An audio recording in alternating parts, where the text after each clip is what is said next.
On today's show, you may have heard the San Diego Padres are very good. They're very good. In fact, so good that I figured, keeping in with my theme of only having the most illustrious guests out there, Mr. Stephen Woods is joining me to talk about the current state of the Padres, whether this is the most exciting stretch in recent history of all history, the general vibe of the team, and maybe a little bit of Dodger hating just for fun. All that and more. Let's get to it.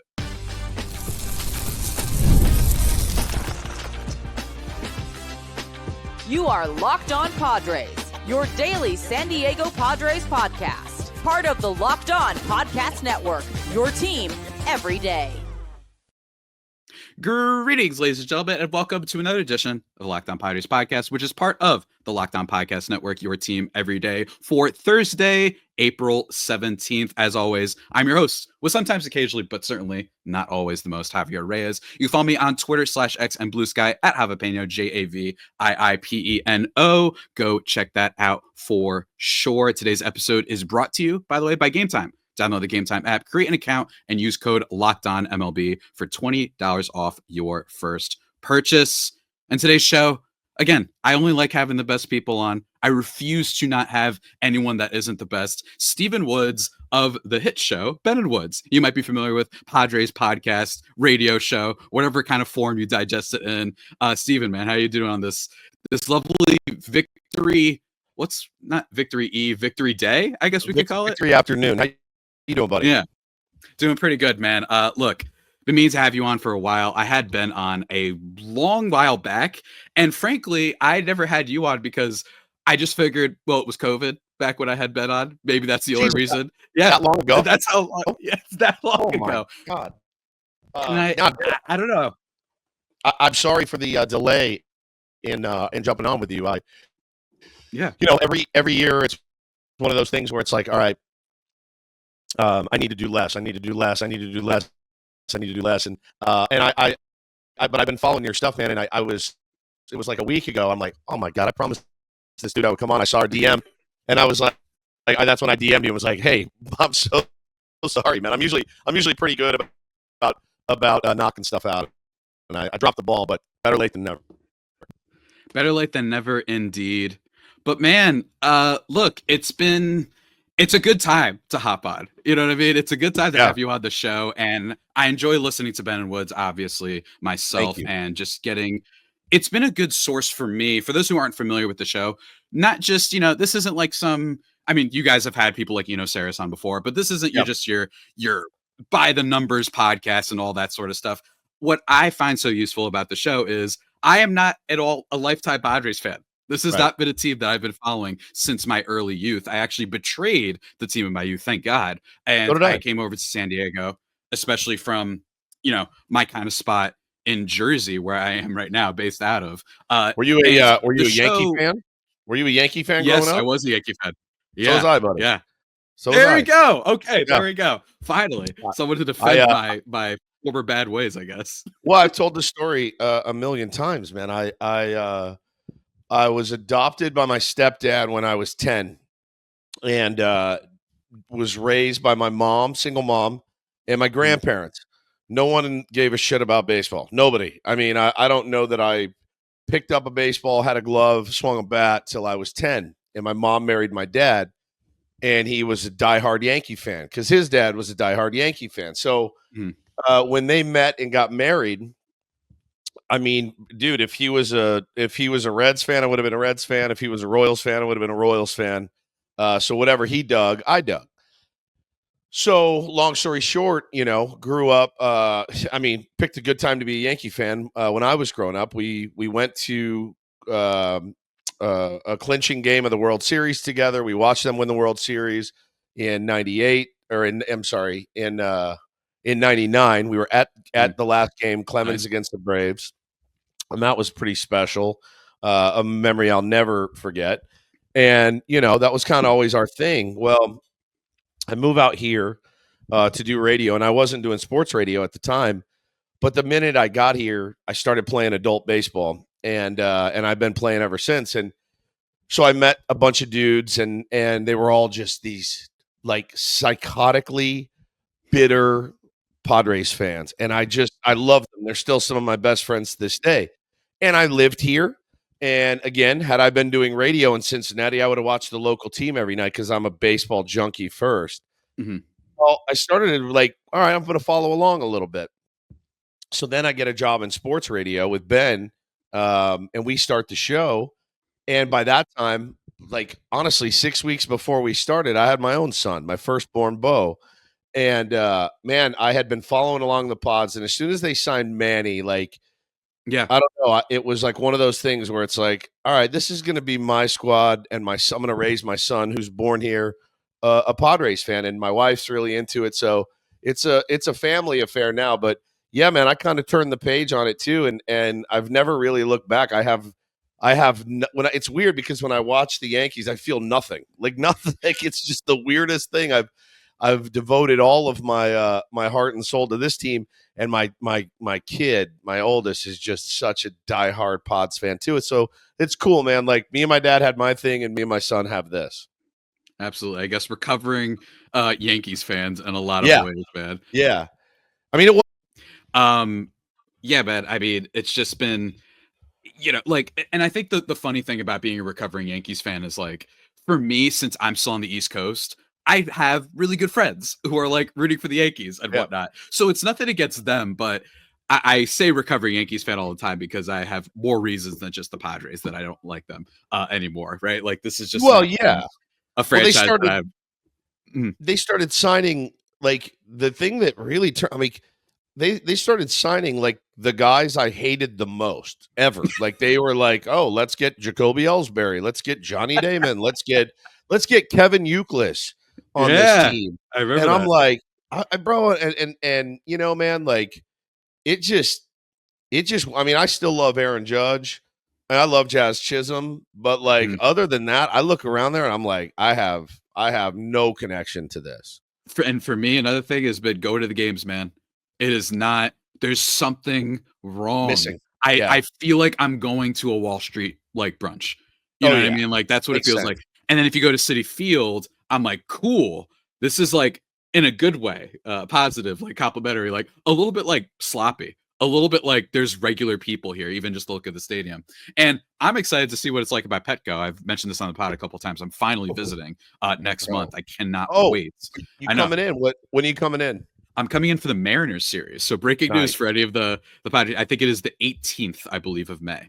Is the Mariners series, and I don't know if that's the first or second time they play them for that like Ryder Cup, not Ryder Cup, Vetter that Cup? like yeah, the Vetter Cup thing. Like, just really excited to see it. And my friend, actually, I guess just to really remind anybody who's tuning in for the first time, one of my best friends, he is from San Diego, so that's how I'm making this trip. And he was one of those people where he got me just as a sports fan. I was like, yeah, I'm with you, man. Back when Preller came on, that was my moment where I Yeah. was like not fully a fan yet, especially before I got this gig. But I looked at it saying, this is weird.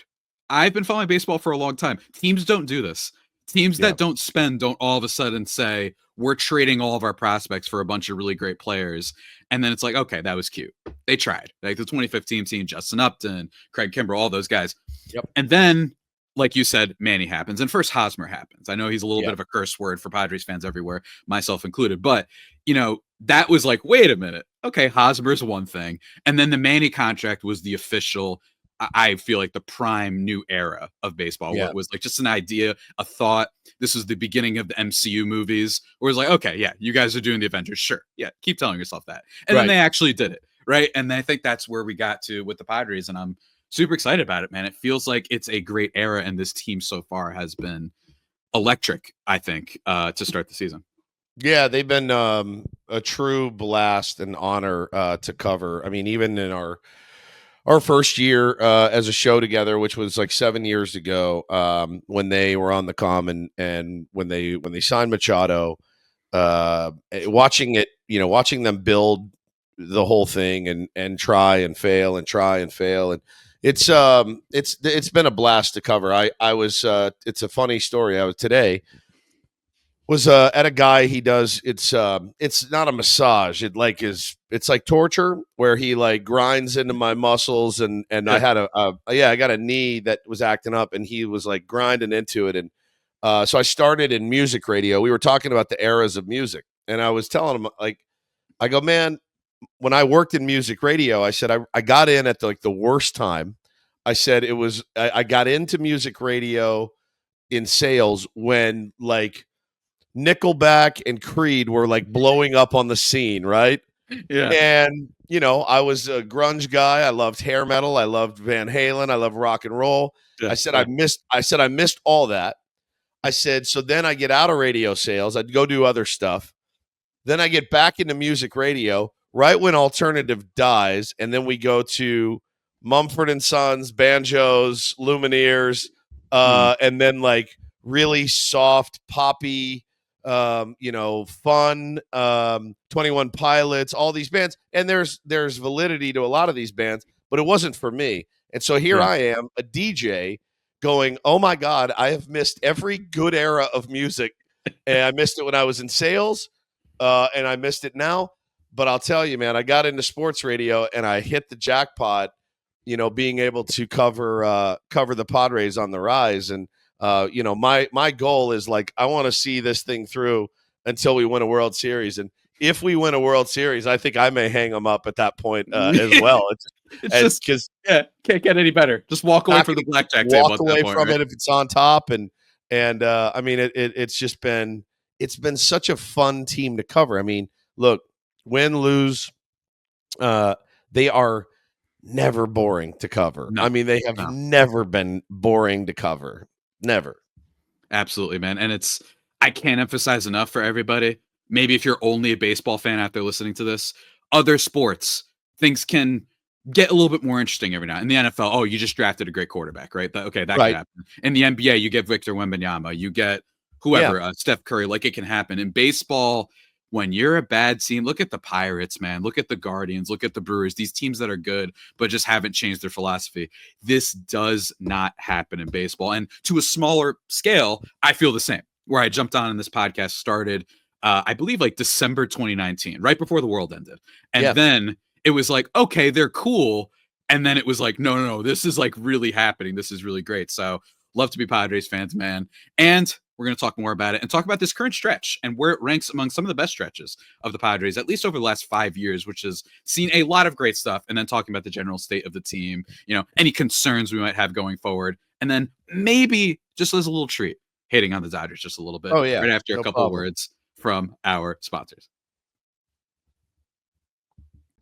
Let me tell you something, folks. Did you know your Fire TV is also an Xbox? Turn any TV into your gaming and entertainment hub with Fire TV Stick 4K devices. No console required. Just grab your paired controller, subscribe, or sign in to Xbox Game Pass Ultimate with EA Play included, and you're ready to play. Dive into hundreds of premium titles from EA Sports College Football 25 to Call of Duty Black Ops 6 and Avowed as easily as you stream your favorite shows. It's gaming made simple, and it's all on your Fire TV with Wi-Fi 6 and auto low latency mode at advanced technology. Fire TV Stick 4K delivers smoother, more responsive gameplay with lightning fast speeds you need to stay competitive. They've got all of your favorite entertainment channels incorporated, your favorite subscribed services like Netflix, Prime Video, Disney Plus, Max, and more. So let me tell you guys, go check it out. Head to Amazon.com/Fire TV Locked On to get started. Xbox Game Pass Ultimate subscription and compatible controller required. Available on select devices including Fire TV Stick 4K, Fire TV Stick 4K Max, and Fire TV Cube.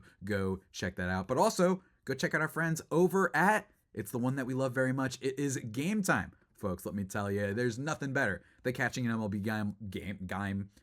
Let's go with that. MLB Game live, the crack of the bat, the roar of the crowd, and the smell of ballpark food. And if you're looking to go last minute, Game Time makes getting tickets easier than ever. With last minute deals, all-in pricing, and a lowest price guarantee, Game Time takes the stress out of buying MLB tickets. Plus, ticket prices actually drop as Game Time gets closer, meaning you can score an incredible deal. And on top of that, they've got unbeatable prices, more money for food and for merch. They've got a bunch of different discounts in the stadium. They filter out all the fluff, and you can even see the seats before you buy them.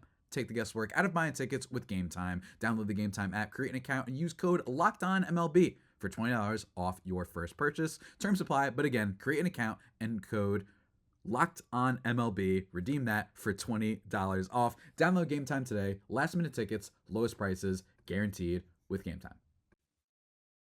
And just like that, we're back, everybody. Here, segment number 2, Locked On Padres podcast. Remember, subscribe to wherever you get your podcast from. And you can follow me one more time at Twitter/X and Blue Sky at Javipeno, JAVIIPENO. Feel free to follow Woodsy as well at Stephen Woods on Twitter and the show account. Go do that as well. Good stuff every day. These guys are killing it. When I'm commuting every now and then, that's what I'm putting on because I like it. And that's one of the things about your show, just one more time, is it's one thing to be familiar with the team. It's another thing to be familiar with the culture of the team. And I feel like that's what I've learned from you guys, and I really appreciate that. And that's one of the things I want to talk to you about. Like, it's one thing to just be statistically good, right? I think that they've had some years where they were statistically good, or they've been a good team on paper, whatever. But what do you think this current stretch in which you come into the season, the Padres, after an off season of a lot of turmoil, to say the least, right? Like, this is not exactly the ideal off season. And for them to come into this off season with, you know, losing in the NLCS to the Dodgers, they add Roki Sasaki, which we will get into possibly later. You have all that happen, and the Padres are a little bit suffering. Then they jump back into it, Nick Pivetta and all that stuff. But there's still this feeling of, oh man, was last year kind of like our peak? Was that it? Like, was that supposed to be our moment? And I am mixed on that personal thing. But then guess what? They're 15-4 at the time of this recording. We are recording right after they just won the series against the Cubs. Robert Suarez, absolute just alpha,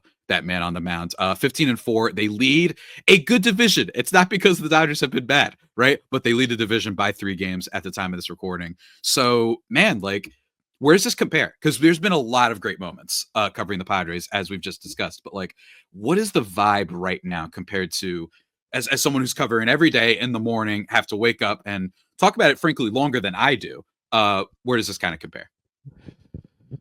It's as Jesse Agler said on our show, the voice of the Padres on 97.3 The Fan. He said, these are truly the best days of our lives as Padres fans. And I couldn't agree more. And I, I think wisdom has taught me not to get too excited and not to get too down, like after last night's loss. I'm very measured, for me, at least this season.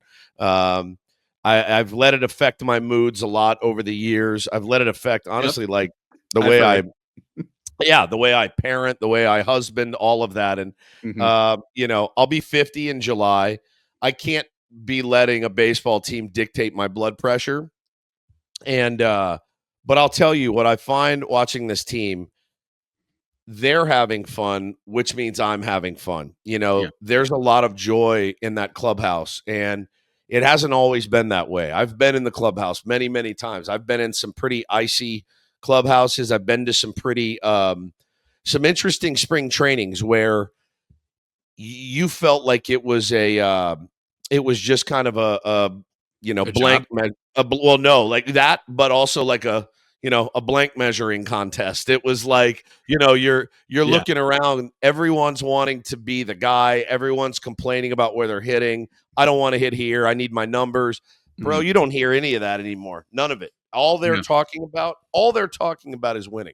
That's it. Yeah. And I think Jackson Merrill had a lot to do with that. I think Mike Shildt had a lot to do with that. And I think it took a little bit of embarrassment for some of the other veterans to go, wow, all right, everyone is on us, and everyone thinks that we're supposed to be this, and boy, we let everybody down, and the fans are showing up in droves, and we let them down. And I think it took a little bit of egg on their faces to go, all right, let's get back to doing this, and remembering why we all play the game. And man, I just love the I've said it all year, I love the brand of baseball they play, man. And guys are stepping up like crazy. Tyler Wade on base 4 times today. Like, who would have thought Tyler Wade is going to contribute against Matthew Boyd today? And, not only did he contribute, he helped them win today. And everybody, when given the opportunity on this team, seems to step up, for the most part. It's baseball. Guys are going to have rough years and rough starts and all that. But it's just this is my favorite. I mean, we're running out of nice things to say about this team. We're used to coming in and talking about, they won one, they lost one. They won one, they lost one. They won, and so 2023, great example of that. Yeah. Oh, bro, it was excruciating. Last year was excruciating. It was like, and we would ask Shildt, hey man, like, how do you win? Like, what's with the roller coaster, and he would get pissy about it, and how it's not a roller coaster. And I'm like, All right, well, a merry-go-round. I don't know what you want me to say, but like you guys, the only consistency you have is being inconsistent, and now they're just consistent. They're really consistent and intentional is a word he uses a lot. I give Mike a lot of credit, And look, I'm going to be honest. I was excited about the hiring of Mike Shildt because I was excited about it because I was like, all right, like this is a new guy. Yes, he's been like a manager of the year before, but admittedly, I was rather infamously, and one of my listeners has brought this up, I was a little bit concerned. Number one, because it was like the 95th manager that AJ Preller has hired. That's usually not a good sign in sports when one thing stays the constant, but then the other thing under below keeps changing and you get the same results. And the other thing was Cardinals at one point viewed as a very smart organization. So in my head, I'm like, did we just get like some damaged goods? That's a really harsh way to put it. But so I was skeptical. Guess what? Doesn't seem, especially from what you've said, just a couple things I've heard. It feels like people are more excited to be Padres than usual. Other than just like, wow, they're shelling out money over there. Cool, I'll go over there. Now it's wow, they're shelling out money. Wow, they never go to arbitration really with their players, and also they're sold out at a random Tuesday night in April. Like, I think that it's starting to feel like more guys. I mean, even Alfaro. Granted, that was a weird season. That was a very weird season. 22 was a very odd Padres season. It was great. It was beautiful, but it was very, very weird when you look at like that team and how they did as well as they did. That I think everyone feels like they become a cult hero now. And I just love watching that. And we're going to talk about this in a second too, but just seeing like Jeremiah Estrada, like just be amped in his strikeouts, right? Like be an absolute stud on paper and on the field. You just see it. He challenges guys. He goes after guys. Suarez, hilariously enough, is the one who throws like 100. And he's a little bit calmer, which is really funny. Yeah, he's just like stone cold, like, and everything. And he's been a lot better. We talked about that on the show. Improvement of his changeup is making up for any of the concerns that I had about him heading into the year. But, Estrada also, like, Roki Sasaki unfollows him on Instagram right after the news came out. Like, it's little things like that where I'm like, this is really becoming a culture thing. And I am with you as well, where I try not to tie my mood as much because 23, I think, was just peak of depression. Almost killed me. Like, it almost killed me. Right? Like, I think people who didn't follow the team every day don't realize, like, it almost killed me. Rough it was. And I'll say it because I love saying it every time. Past 27 seasons, there's only been 3 teams that were least clutch than the Padres, and those teams at least won 90 games. Right? Just to give you an idea, like, they were like, okay, we can't do it when we're down, but we're always up. So those teams still made playoff runs, and the Padres were a mess. And I thought everyone was going to get fired. I remember hitting on the notifications. Thankfully, that doesn't seem to have been the case, but man, it's just been, I always try to remind myself, like, this doesn't happen. Teams do not change their entire organizational standpoint the way that the Padres do. It just doesn't happen, especially in baseball. Well, and I got to tell you, when I thought it was going to really change when Bob Melvin got here, and I can remember vividly where I was sitting when they announced that we had basically stolen Bob Melvin from the A's. And I thought it was Preller's greatest achievement. And then I started sending out texts to everybody in baseball that I know, people that worked for the A's organization, big league managers that I know. And I said, hey, give me I got to go on the air tomorrow and talk about Bob. What should I say? And I'm telling you, let me tell you when I say this, he got 100% across the board. I mean, the most glowing reviews. And I went, oh my God, AJ, you're a madman. You did it. This is going to be the move that puts us over the top. And then I got to meet Bob, got to talk with Bob a little bit. And I said, I'm all in, bro. This guy is unbelievable. Well, philosophically, between the general manager and the manager, and this, I'll just tell you what I heard. And I've talked about this a little bit on the air, but it's not uncommon, right? If you're trying to get a job or you want to impress, right? You go sit down and the general manager says, look, this is the way we're going to do it. And you say, yeah, sounds good. Great. Yeah, I'm in. Okay. And then when it's time to actually do your job, it's like, all right, let me do my job. Get away from me. I don't want your feedback. And that's kind of the dynamic that I heard went on between them. And then it was like, but you said you were going to do what we wanted you to do. And he's like, I manage a baseball. It was like Moneyball. He's like, I got the lineup. Leave me alone. Yeah.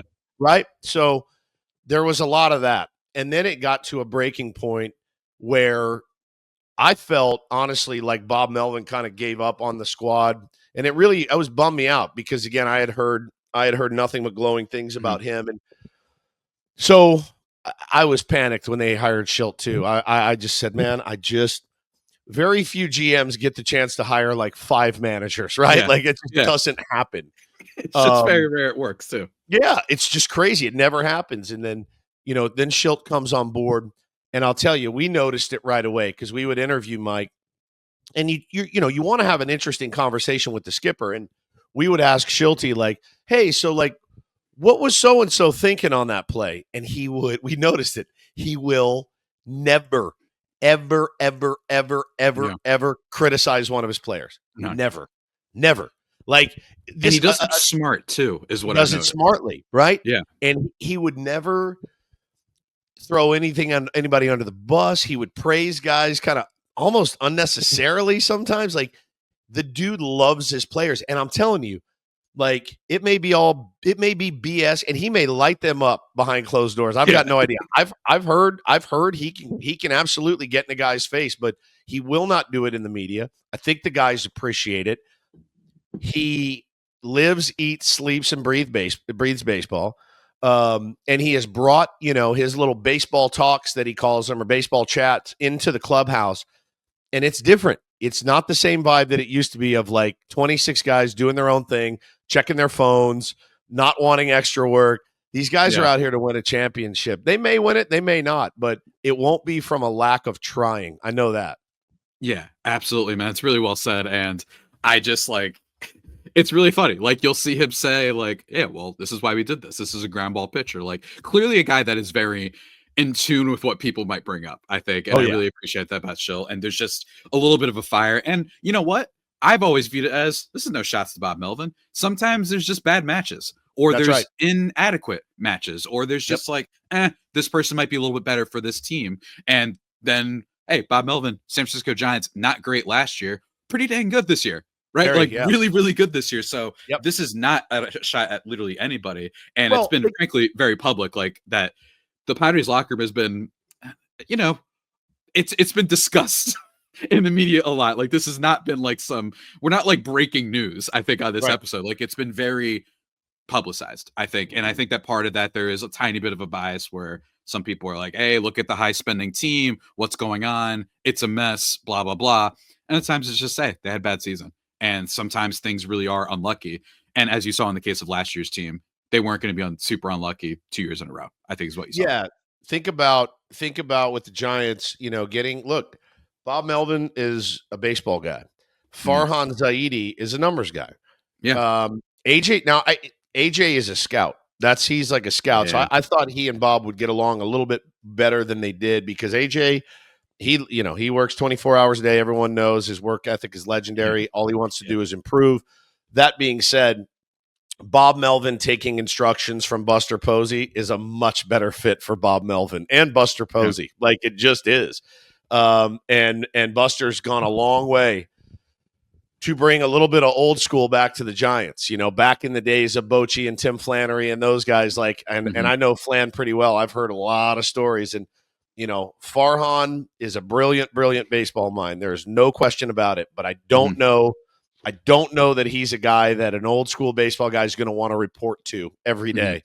And Buster Posey absolutely is. He absolutely is for Bob Melvin. So they're playing well. They're playing really well. They're tough. And they scare me. They scare me to death. Like every team in the AL West, even the Rockies still scare me. I'm still Sam. No, believe me. They are now finally over the past few years. Leave a stat before we go to the break. Finally, they're above 500 since 2021. Heading into the previous series, they were 31 and 33 against the Rockies over these last 5 years, which is ridiculous. They swept them, and now they're officially over that, obviously, 34 and 31. We got a couple more things we're going to talk about, do a little bit of Dodger hating for you guys, and just kind of just keep shooting it, as we are on this show. But just one more word from some of our sponsors. Basketball and hockey playoffs are heating up, and there's no better way to turn your sports knowledge into real rewards than with Prize Picks, the easiest and most exciting way to play daily fantasy. With Prize Picks, you simply pick more or less on at least 2 player projections, and you're in. You can even combine players across sports, basketball, hockey, baseball, and more for your chance to win up to 2,000 times your cash. Go check that out, guys. Download the app today and use code LOCKEDONMLB to get $50 instantly after you play your first $5 lineup. That's code LOCKEDONMLB, nice and easy for you, for $50 instantly after you play your first $5 lineup. Prize Picks, run your game. And just like that, everybody, we are in the waning moments of today's very fun, very, let's say, long-awaited crossover, I guess, with us too. Locked On Padres, guys. Remember, go check out the podcast wherever. Feel free to reach out to me on Twitter /X and Blue Sky at Javipeno, JAVIIPENO. Leave comments. We'll be doing the mailbag Monday. You guys know the drill. Yeah, man. I mean, this has just been one of those teams where, like, and it's still a long season. I get it. But there's still been some things here where they started out 11-0 at home. The last team that was this good at home was the 19-0 Cleveland Indians, right? This is a team that has the best bullpen in baseball. Robert Suarez has only allowed 5 base runners. Yeah. Like, there's just a lot here. And by the way, Jackson Merrill and Jake Cronenworth have been out for the past week. So this has been amazing. And I think that, like, it like you said, just to wrap it up, kind of like, never boring, man. Like, Never. if AJ Preller got fired after the 2023 like super disappointing season, if that had happened, I would have been like, guys, it was literally never boring. Trade deadlines, off seasons, middle of the seasons, it made Padres baseball just really fun. And I know, like, I've heard some stories like, yeah, this is a guy who just eats, breathes, sleeps baseball. He talked about it in the Jackson Merrill signing. It's just such a really, like, eclectic group of personalities, where you've got the superstars like Manny and Tatis. Then you've got, like, what I describe as, like, bookworms, or I guess as AJ Preller. Then you've got Mike Shildt, who's a really fiery manager. Then you've got Robert Suarez, who throws 100 miles per hour, but he's a very normal, just calm guy for some reason. I don't know how that combination works, but whatever. It's just a great group of guys, man. But now I wanted to do a little bit of hating, just a little bit, you know, because we got to have some fun on here. Big offseason for the Dodgers these past couple years. And I'm wondering how miserable, let's get the sour apple out. How miserable was it following the end of last season for you, especially because I know you are very active on Twitter. You love going at it. You like being trolling every now and then. What was kind of that initial moment, I guess? Like, was it any worse than previous years? What was like, it's still good. Yeah. It was pretty rough, right? I remember the last game vividly, and I don't smoke cigarettes anymore. I used to, but I bought a pack of cigarettes for the playoffs, and I stuck them in a drawer, and I made it through until that last game with Yamamoto and Darvish squaring off. And I watched the first couple innings on television. I've got 2 little boys. One is 7, one is 4. My wife was here. I remember saying, I got to get out of here. I can't be in this house. And so I put Jesse and Tony in my ears, and I got a really cool neighborhood with these trails. And so I just started walking the trails, listening to the game because I couldn't bear it. And we just didn't, we couldn't get a run across. And I remember having to go to the drawer in like the 7th inning and pull that pack of cigarettes out and rip a couple heaters, knowing this is it, and we are going to lose to not only we're not only going to be up 2-1 in the series, and we were up 2-1 in the series. We're going to lose this series, and we're not going to score a run, and we're getting diced up, and Yu Darvish pitched his ass off, and he gave up 2 solo shots, and we're going to lose. Yeah. And it hit me like a ton of bricks, man. And I just remember, like, the next day, and I'm an early bird because I get up at about 3:34 for work. And I remember I slept in till about 9:30 the next day, and I did not want to get out of bed. I was so down, so bummed. And then, you get over it, right? Well, then the Roki Sasaki sweepstakes, and you're teetering. Yeah. And dude, I'm telling you, like, with the people that I know, I was getting texts of, like, it's happening. We're getting him. We're getting him. We're getting Mm-hmm. him. And so I'm cautiously optimistic. I see him in the gear throwing. I hear Yeah. about everyone going to Manny's house and them whining and Mhm. dining him.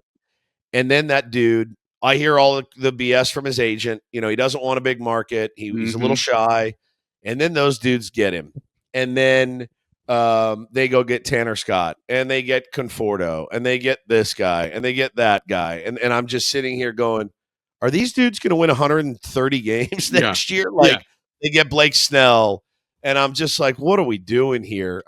You know, and we're out here signing Gurriel and Jay Hay, and I love Jay Hay, but like I'm going, all right, well, 82 wins, here we come. You know, it hurt. And I think that the thing about Roki Sasaki, and I really think that there's a lot of angles where I got a lot of crap. This might shock you. A lot of commenters on my channel that day. And frankly, for the next like 3 weeks, I got comments every day. I'd be talking about like Wandy Peralta's potential to bounce back. And I'd be getting comments, right? The team that they don't care about, right? That's my favorite thing about Dodger fans on the internet. But I think that it really kicked off something in baseball where I think to some degree, I'm like, guys, other teams can spend. Breaking news. I would like it if another division besides the NL West tried. That would be sick. No doubt. I'm looking at you, Milwaukee. And I think, and Pittsburgh, which I saw Jeff Passan on ESPN today talk about that team exactly. It's a great team to bring up. That is a bigger problem to me than the Dodgers. Yeah, my only thing that I stand by is, I don't know where you are on this. I'm not trying to sound like I'm going baseballing on, but I really am starting to be like, and I don't think that that the Padres were necessarily any better, but I just feel like he decided months before we ended up hearing. I feel the same way. And we all heard from, I think that's what made it frustrating. Yeah. It was Dallas Keuchel that played with him last year that goes, hey, like this thing's been done for months. Right? Like, and I do think the Padres had a chance at one point though. I do think that is true. Yeah. I think maybe a year or so ago.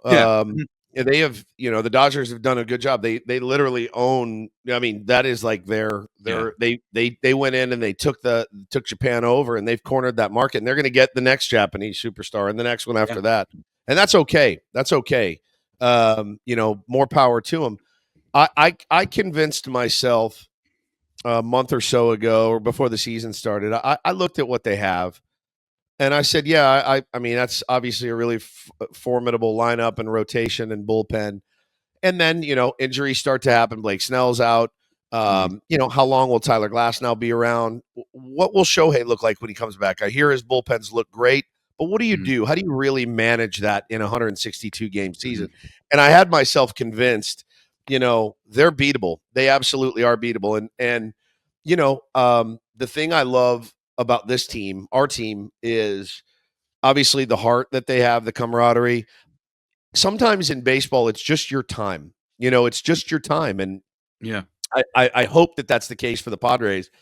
The Dodgers, I had to give them, and I did it on the air, I had to give them the ultimate credit, man, winning that World Series last year. That's probably the worst team they put together because every one of their guys was hurt, and they won the World Series with that's the thing. They got hurt a lot. Yeah.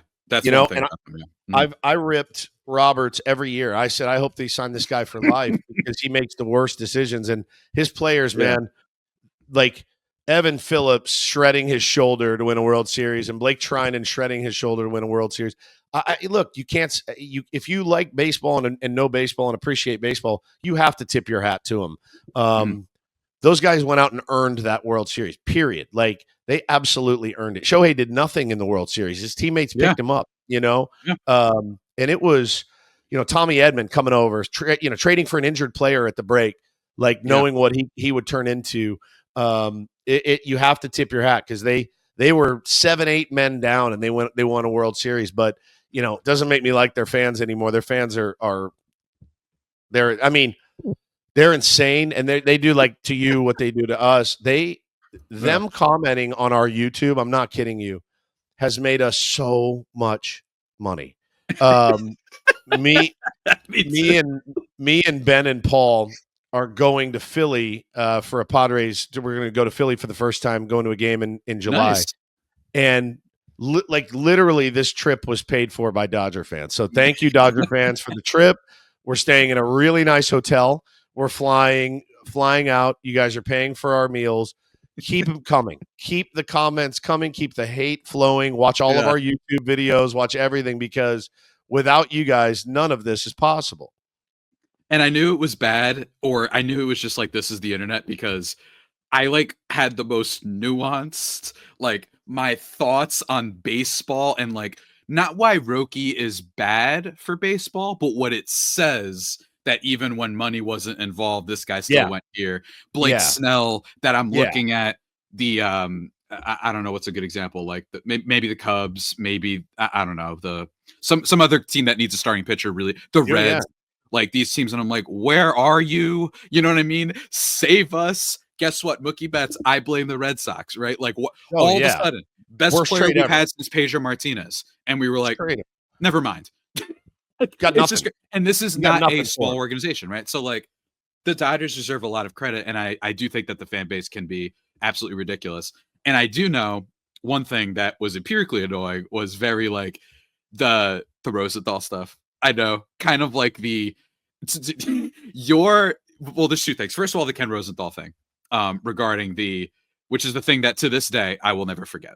I will never forget. I still talk about it I lost it on my show. This is the only time I really started. I'm not defending you guys at all. You threw beer at our guys. You threw stuff at Profar because he taunted fans. I don't know why. I don't know when fans became an innocent entity, right? Like, it's showboating. This is what happens. You threw at Tatis, and then all of a sudden, Manny throwing a ball into the dugout became the national story. And I think Ken knows himself. I know, I've heard nothing but good things about the guy. Clearly knew that he probably messed up a little bit in that article with the sinister sling. And then you had Roberts just being like, just totally contrived that one. Not gonna lie. Thank God the media apparatus was just gonna cover for me. You also had, in my opinion, the funniest tweet, and I knew it was great because a friend of mine sent it to me. I believe it was after, I think it was Buster Olney's tweet after the Roki Sasaki signing, when they said the Jackie Robinson culture. I don't know if you remember this. That was like one of the all-time, like, look, there's bias in favor of big markets. This is when I was like, this is unbelievable. You guys are working overtime to make the upstart team that wouldn't pay $50 million for Chase Headley a few years ago. Right. That is doing what everyone says all these other teams should do. And now we're the bad guys. You guys are really working overtime with this one.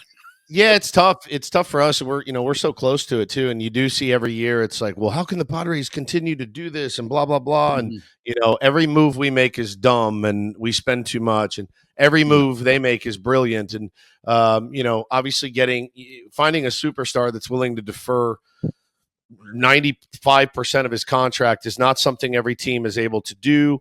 I blame the Angels for that. And honestly, I do believe in my heart of hearts, I really do, that if the DH was here when AJ Preller was working with Shohei, that Shohei would be a Padre. I really do. I believe that. There was no DH here. And at the time, he wanted to hit, and had those rules been in place, Preller had done such a good job with him. And if I'm AJ Preller, it's tough, man, because you feel like you've lost Roki, you've lost Shohei. I don't know how many eggs I'm going to put into the Japanese basket right now because of what the Dodgers have been able to do. I'm focusing my kind of attentions elsewhere. But, you do hope for that one guy that's like playing in Japan, that's a star, that's like, I don't know. I want to plant my own flag. Like, I don't need to work for my dad's company. I'm going to go start my own company, and I do feel, and those people exist for sure. But I don't know how many resources and how much time I would spend moving forward, knowing that they've got most of the market cornered there. But no, I mean, look, you still got to win these games, and they still have holes in their roster. They have holes in their bullpen. They have holes in they're good when it matters. For them, I have always felt, regular season wise, I don't even know if I'd be excited to watch the Dodgers, and if I was a Dodger fan in the regular season, I really don't. Like, they've reached that point. Yeah, you've reached that point where you're like, except for June, first time the Padres. Speaking of them, all the way in June, by the way. I know. It makes no sense. It's really sense. Wild. Major League Baseball. Come on. Yeah. Well, why are you dropping the ball here? Yeah. June 9th is the first time the Padres will play. It'll be in San Diego, which is the bright side, I guess. But yeah, just for the listeners. Look, man, It's a lot. I'm excited for the rest of the season, though. Do you have Yeah. any final things that you're annoyed about potentially in baseball? Are there any type of fears that you have for this Padres team going forward, and any other things you'd like to plug before we head out? You know, I'm pretty zen these days about it. I really am, and I'm really for maybe the first time in my whole life just going day to day and saying, I can't wait to see how this one plays out. You know, it's obviously Yeah. appointment viewing every night.